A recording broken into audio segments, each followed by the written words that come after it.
If you're looking to become a psychologist, then let this be your guide. With this podcast at your side, you'll be on your way to being qualified. It's the Aspiring Psychologist Podcast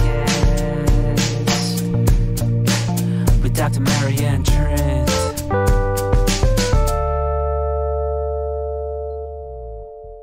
Hi, welcome along to the Aspiring Psychologist Podcast. I am Dr. Marianne Trent, a qualified clinical psychologist. Thank you so much for being part of my world and for listening to this episode number 48, which is just wonderful. We are fast approaching a whole year together, which is ace. I sound a bit different today in my head, in my ears, in my throat, because I haven't been very well. I've got tonsillitis. My tongue feels too thick.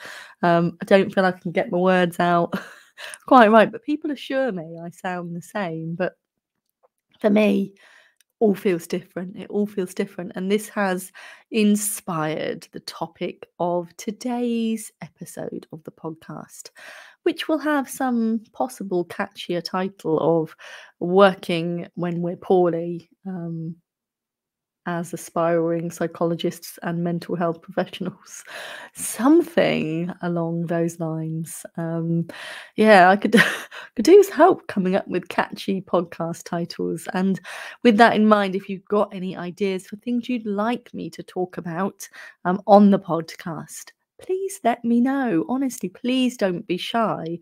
Otherwise, you just get the random stuff that's going on in my life. And maybe you enjoy that. But I would also like some bottom-up guidance, as they say in the research world, as well as top-down. Now I'm like, they think I'm saying that I'm the top of the tree. I'm not. It's just I'm creating it. So that would be top-down. So yes, please don't be shy. Head along to my website, www.goodthinkingpsychology.co.uk/podcast, and let me know what podcast episodes would really light your fire. Okay, so I recall the first time that it cropped up for me as an issue when I was unwell, because it directly impacted on the care of my clients. And that's when I was working for a university at undergraduate level. I was doing a job in my second and third year supporting disabled students to optimally engage in their studies. So it usually meant going along to lectures and or exams with them if they had some kind of disability. And it could be a kind of long-standing disability, or it could have been a temporary disability as well. So somebody once broke their right arm and they were right-handed.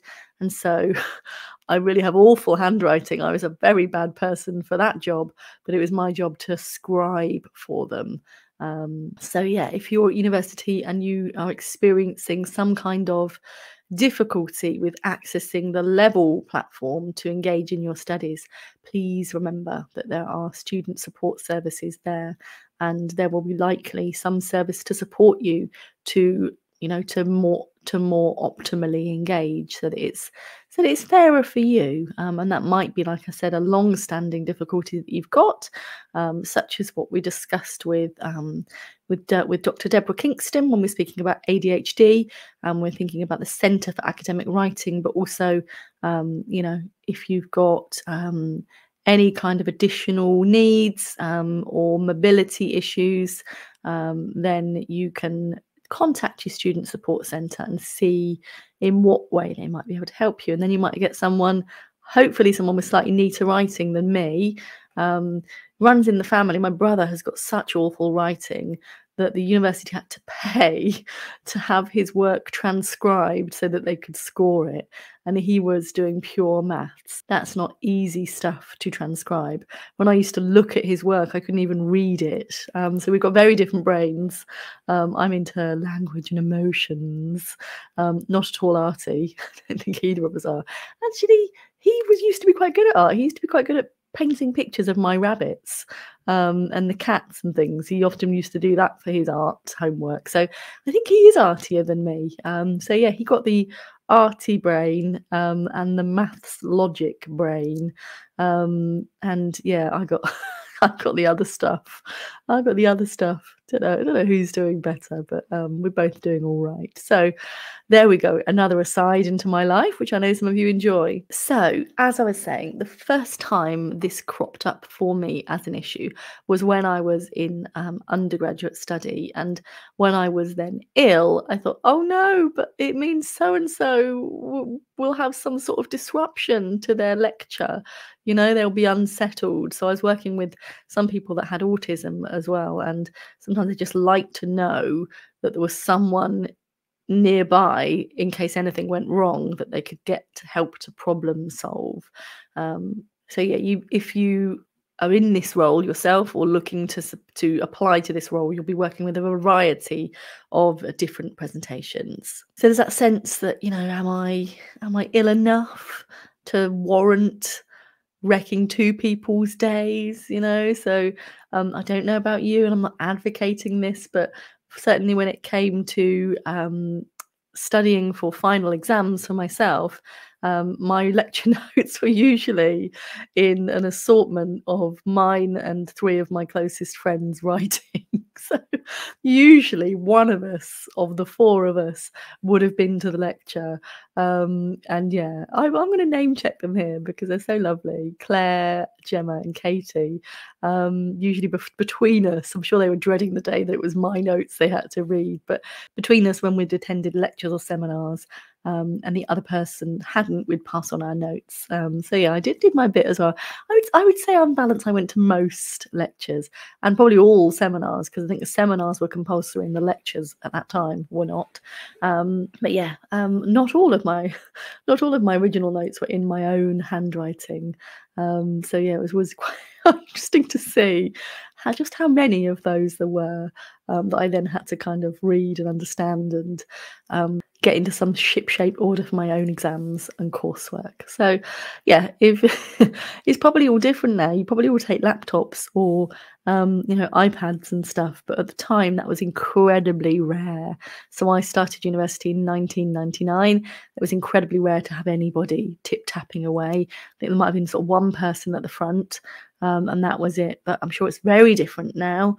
And even when I went to do some teaching at a DcLinsci course, they were all sat there with their laptops tip-tapping what I said, and it was a very different experience. Whereas when I did teaching, we'd all sit in a sort of a ring shape, you know, with the presenter standing at the open end of the ring, the open end of the circle, and it was very collaborative, and you know, you could get instant sort of eye connection with people to get a sense that you were being understood, whereas talking to the back of sort of 15 laptops isn't quite the same, you know, and it puts that distance between you and the, you know, the people that you're speaking to, which I didn't necessarily enjoy, actually. I really thought there was something very special about being in the room with 15 people, you know, with nothing on their laps, just bringing themselves, with nothing getting in the way. That was something quite unique. So, yeah, if you are going on to training, I would suggest sometimes that you just maybe suggest just being. You know, how about we take pen and paper notes?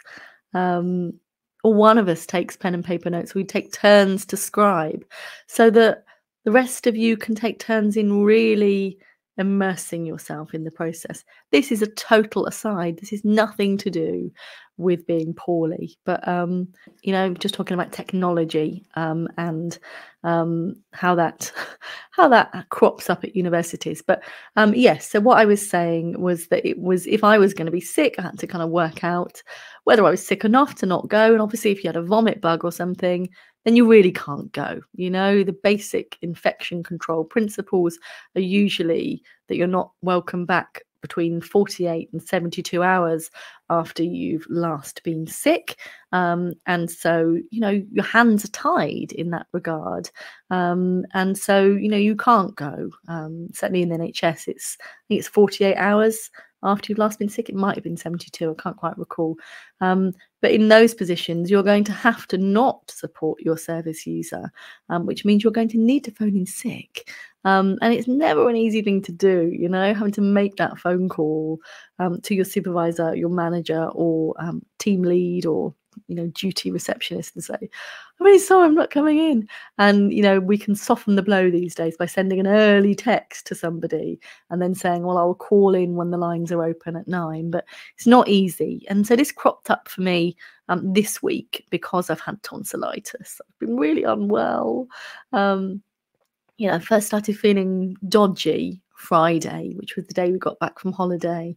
I felt dizzy, just completely exhausted, but like excessively exhausted, because actually, you know, I hadn't had late nights. I hadn't had, you know, there was no reason I should be feeling that exhausted after a holiday. You know, we'd done lots of walking, but I would feel uplifted and invigorated by that rather than completely drained. And the bed wasn't as comfortable as I would have wanted it to be, but it was not enough to warrant being that exhausted. So yeah, it's been rumbling. And then from Sunday, I just didn't feel well at all.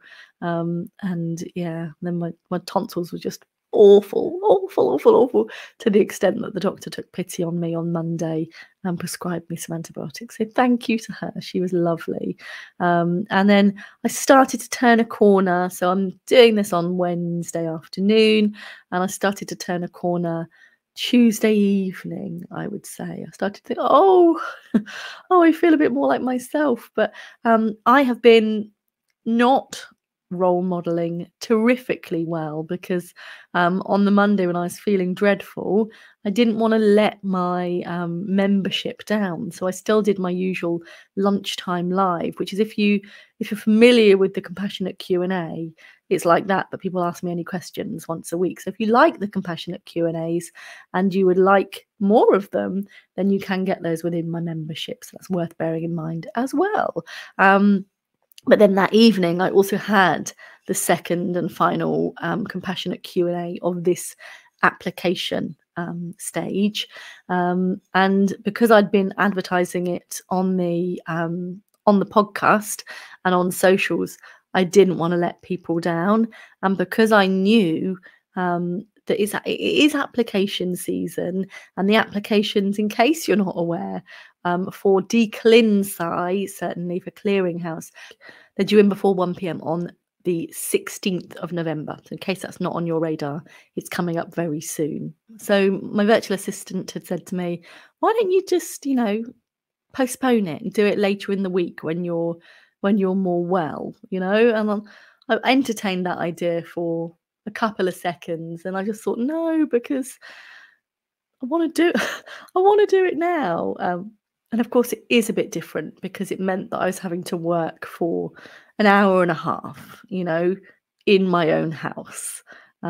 It's not like I had to get a train, you know, go out in the pouring rain, stand around for a while.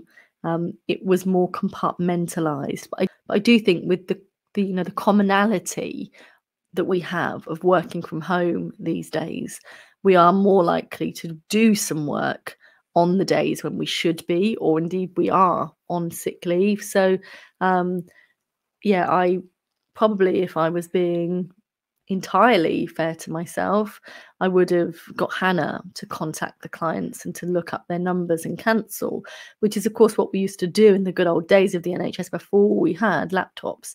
You didn't have any access to VPN connections to be able to securely access your client's contact details to cancel. And so then that would be done via the office, from their desktops. They would look at the information, call the patient, and let them know that unfortunately the clinician isn't very well today, and they will make contact when they are well again. But I do think we're more likely to do some of it. And whether that's partly because we don't want to inconvenience anyone else, because of course it's sometimes clinicians that have to do that and then telephone, sometimes already overstretched admin staff having to make those phone calls. And so if we can do something to lessen the load of our, minimize any disappointment or inconvenience, I think we are probably, just by the very nature of our profession, we're more likely to want to do that. But do bear in mind that you don't have to. If you're not well enough to work, that you just need to report that you're not well enough for duty. And with that in mind, I think the most unwell I've ever felt was in 2016. And at that point, I had a 3-month-old baby and a 3-year-old. And we were having an extension. We had no kitchen. And I had bronchitis. And this was the weekend where the preschool had sent my little boy home with Wilf, the class bunny, to have a marvelous time at home. And my youngest, the baby, didn't sleep. He'd wake me several times a night. He was breastfed, and so when you're unwell and breastfeeding, it's not the easiest, although at least you can lay flat in bed, and hopefully the child might go to sleep and then you can put them back in their cot. But basically, I do recall at one stage Googling at that time, can you die of bronchitis? Because I felt so awful. And then having to somehow entertain this class bunny and pretend we're having a nice time when mummy's too ill to leave the house, and the house is in utter chaos because we had no kitchen. The living room had everything in it. My youngest didn't have a bedroom, so all his clothes were there. Laundry was everywhere. It was an awful time. And yeah, I thankfully, I came through it, but I was really so unwell.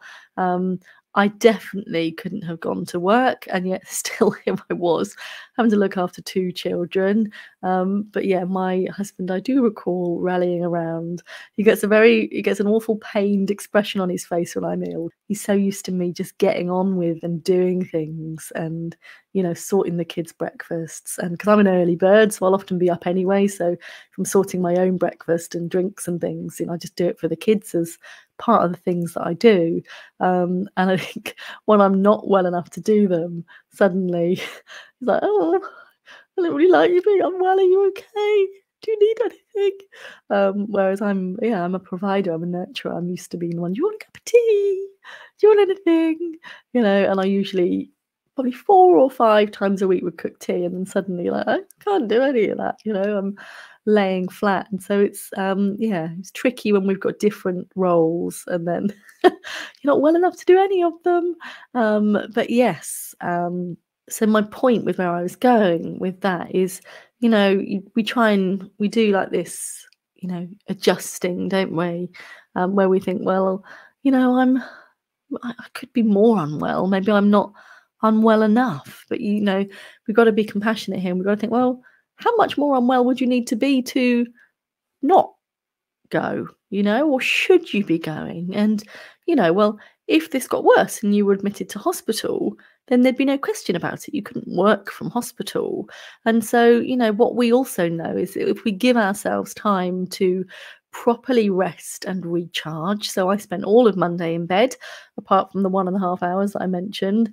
And I spent all of Tuesday, every second of Tuesday in bed until about 4 p.m. when I thought I'd try and cook tea to see if I could manage it, because I'd started to feel a bit better. So other than that, I was laying flat. I've watched some Netflix. I've read some book. I did check my emails and try to do a bit of my accounting software, but that's like non-work. Doesn't count as work for me because you're just literally locating receipts and attaching them and stuff. So and And also we've got to think when we're employed, which I'm not, self-employed. A sick day when you're self-employed is a painful thing because you're not getting paid. But yeah, you've got to think about sometimes when you are employed about your sickness absence, and how that's looked upon, and that can pressure you into work or pressure you to consider saying, can I work from home today because I'm not feeling that well, or I don't want anybody else to get sick. But actually you're probably not really well enough to be there at all. If you're not well enough to be in a building, are you well enough to work, full stop? So yeah, I'd love your thoughts on this. Come along and discuss with me. But for now, we've got a little break and I'll be back along very soon. Reflect to the count of mental health professionals on the way to getting qualified. So many tips and lessons to learn from. So many things that you can try. The Aspiring Psychologist Collective. The Aspiring Psychologist Collective.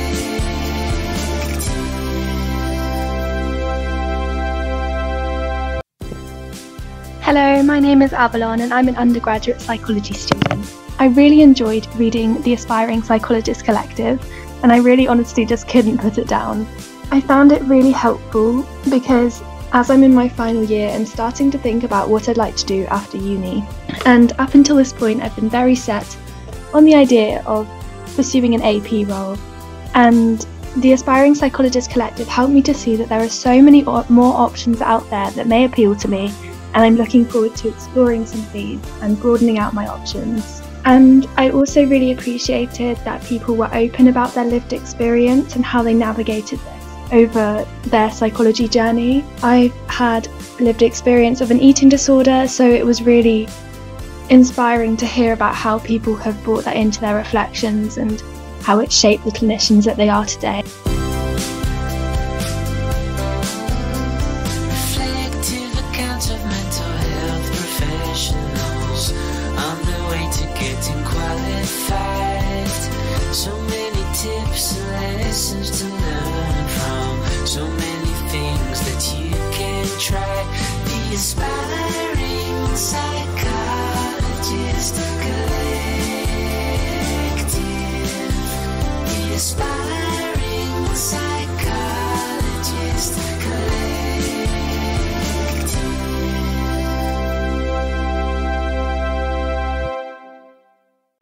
Okay, welcome back. Thank you so much for that testimonial. I would love your testimonials of the podcast, of the books, the Aspiring Psychologist Collective, the Grief Collective, the Clinical Psychologist Collective. So please do come along to my website, www.goodthinkingpsychology.co.uk/podcast. And then you can click for how you can very simply leave me an audio testimonial. It really is just a couple of clicks. So please do look into that. And whilst you're there, just pick up your phone, scroll to the Apple Podcasts app, and then rate us and review us if you have a couple more moments. That would be so gratefully received. So we're thinking about ill health today. And of course, there can be a number of causes of ill health. So far, we've spoken about transient conditions such as bronchitis and colds and tonsillitis. And if you're battling any of those currently, I feel for you. I used to have tonsillitis all the time when I was an aspiring psychologist, and I'd forgotten just how awful it is. So if you have that right now, if you've got a really horrid cold and you just want your bed, you just want a cuddle, please know that I'm sending you my solidarity. Came to 1 a.m. The other morning and I felt so wretched. Wretched is the word. And my husband was asleep and I wanted to wake him up and say, I don't feel well. I just feel so awful. But I thought that probably wouldn't be fair. So I didn't. And then when he eventually woke up, he said, "Oh, you were awful last night. You were just awful. Awful to share a bed." I was like, "I know, I felt so unwell." But yeah, to my mind, he was asleep all of the time. But clearly he wasn't. He was probably awake when I was asleep and making a lot of noise and being just very unwell. So if you're not feeling well, yeah, feel better soon. Try and look after yourself. Try to eat if you can stomach it. Try to keep your hydration up. See if you can ask other people to help you. Something we're not that good at all the time. You know, can you ask someone to look after you or to look after the people you would usually look after? They might be small people, they might be grown-up people, they might be your siblings. Can you ask for more help so that you can focus on just some and maybe even a nap? You know, I had a nap the other day, Monday afternoon. I thought, oh, because I can work from bed. But I really couldn't. I just wasn't well enough. So I had a nap, and then thankfully felt a little bit better to be able to do my compassionate Q&A. But the next day, my friend contacted me and she's like, "Marianne, you look so unwell. You looked so unwell when you were doing that. You sure you should have been doing that?" I was like, "I didn't want to let people down."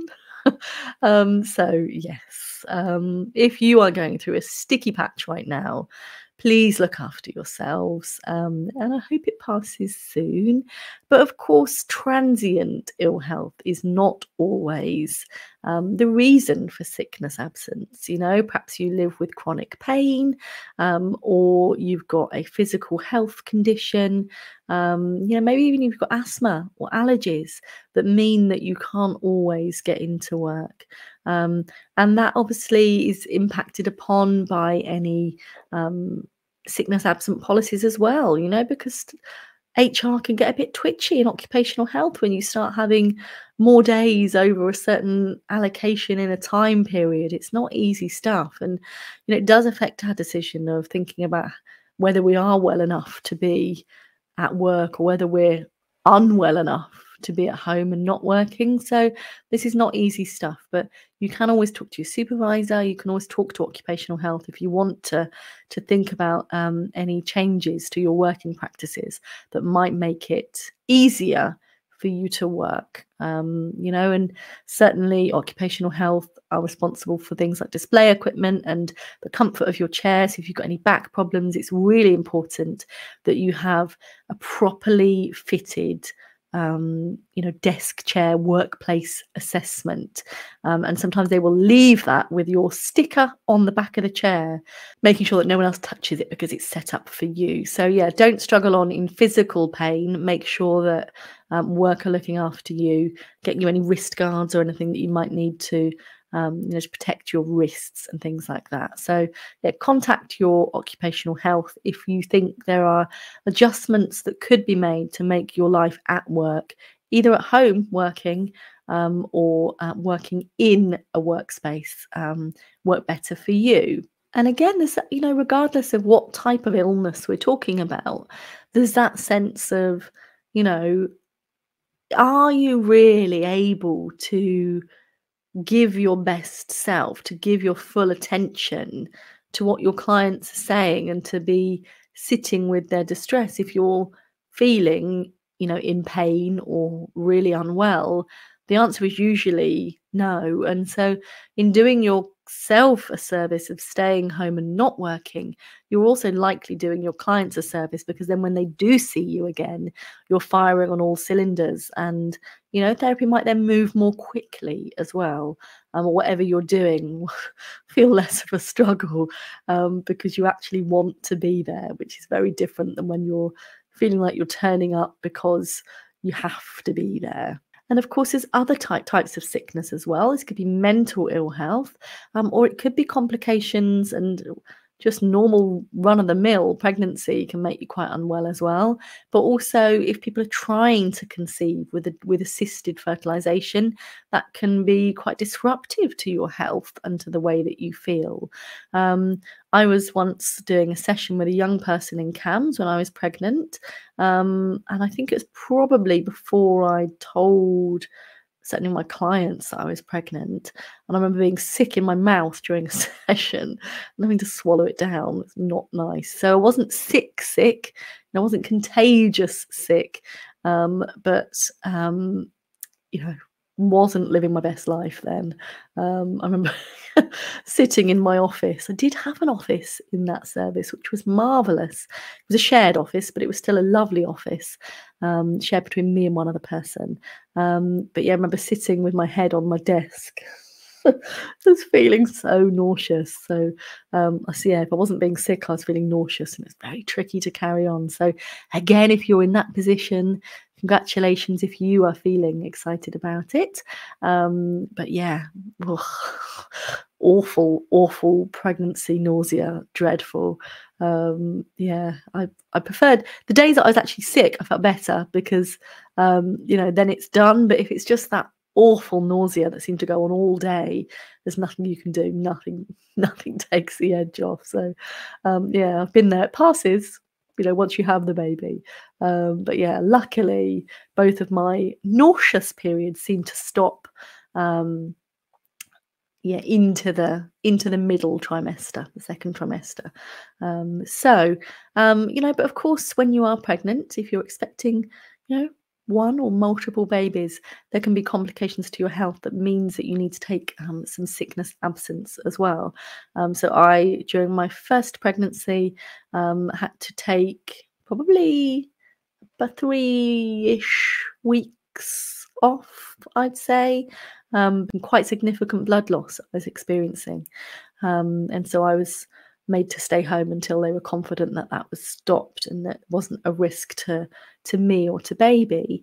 Now, of course, pregnancy sickness doesn't count as sickness in the same way. So if you are pregnant and you've told your occupational health, which people do encourage you to do, to tell your manager so that any accommodations can be made as well to make sure that you're not at risk and baby's not at risk in the settings that we work. So it is your choice, but it might be something that you would choose to do before your 12-week scan.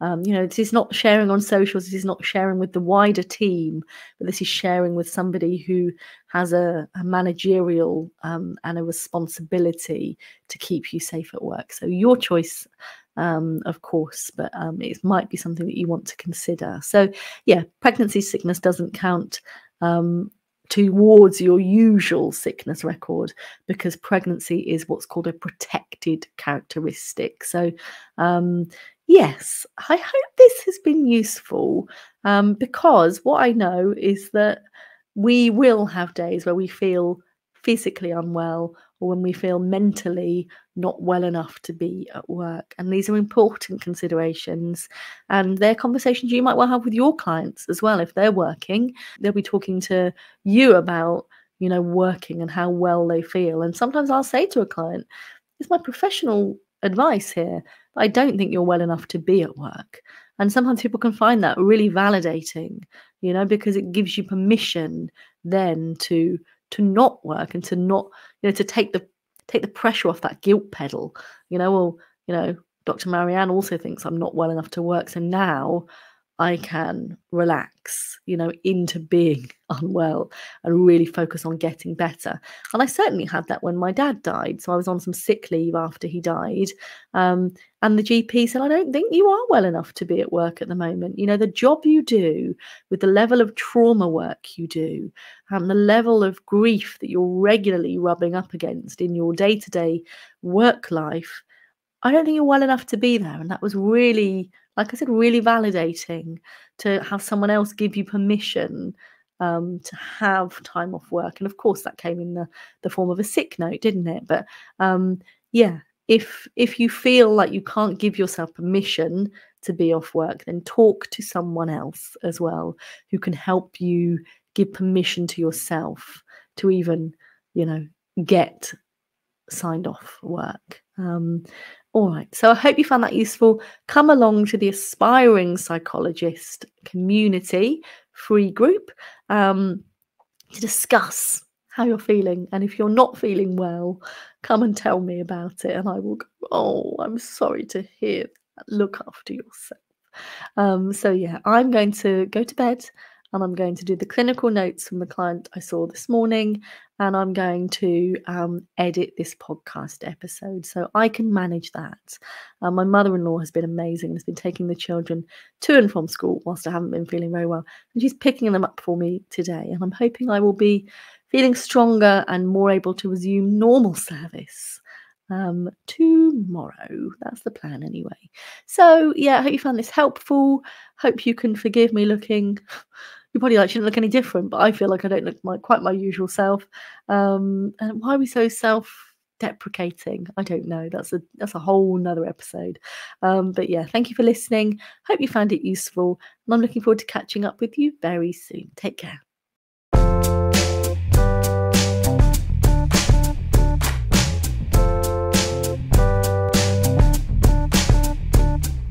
If you're looking to become a psychologist, then let this be your guide. With this podcast at your side, you'll be on your way to being qualified. It's the Aspiring Psychologist Podcast with Dr. Marianne Trent.